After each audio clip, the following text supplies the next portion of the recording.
இயற்கை போல் ஒரு மெடிஷனோ, இயற்கை போல் ஒரு வழிகாட்டியோ எதுவுமே இல்லை. இன்றைக்கி நம்ம கண்டுபிடிச்சிக்கிட்டு இருக்கிறது எல்லாமே அந்த இயற்கையோட இன்ஸ்பிரேஷன், இயற்கையோட எசன்ஸ்லேருந்து தான் நம்ம செஞ்சுக்கிட்டு இருக்கோம் மனிதர்கள். அந்த எசன்ஸை இயற்கையிலேருந்து எடுத்துகிட்டு இயற்கை அப்படியே நம்ம ஓரம் கட்டிட்டோன்னு தான் சொல்கிறோம் நம்ம தேவைகளுக்காக. இப்போ எல்லோரும் எவ்வளோ பிரச்சனைகள், எவ்வளோ மனக்குழப்பங்கள், எல்லாம் எந்த நிம்மதியற்ற வாழ்வு தான் வாழ்ந்துக்கிட்டு இருக்கோம்.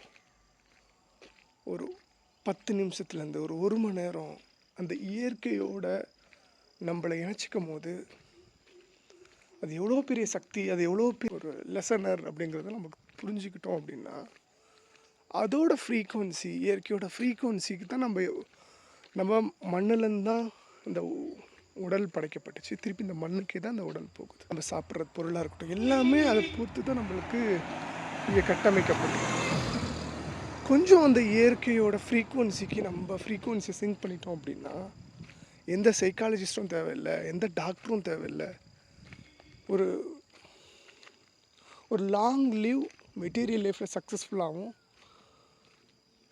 ஒரு உன்னதமான வாழ்க்கையை வாழ்கிறதுக்கு அது ஒரு மிகப்பெரிய ஒரு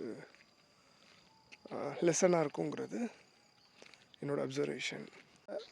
இறைவனுடைய கட்டமைப்பு படி பார்த்தோம் அப்படின்னா, மனிதனுக்கு தேவையான எல்லா விஷயங்களையும் இயற்கை கரெக்டாக கொடுத்துக்கிட்டு இருக்கு. அபரிமிதமாக அது கொடுக்குங்கிறது தான் நிசனமான உண்மை. நம்மளுடைய பேராசை புத்தி தான் அதை வேறு கோணத்தில் தேட ஆரம்பித்து அந்த கோரை காலி பண்ணிடுச்சுன்னு சொல்லலாம்.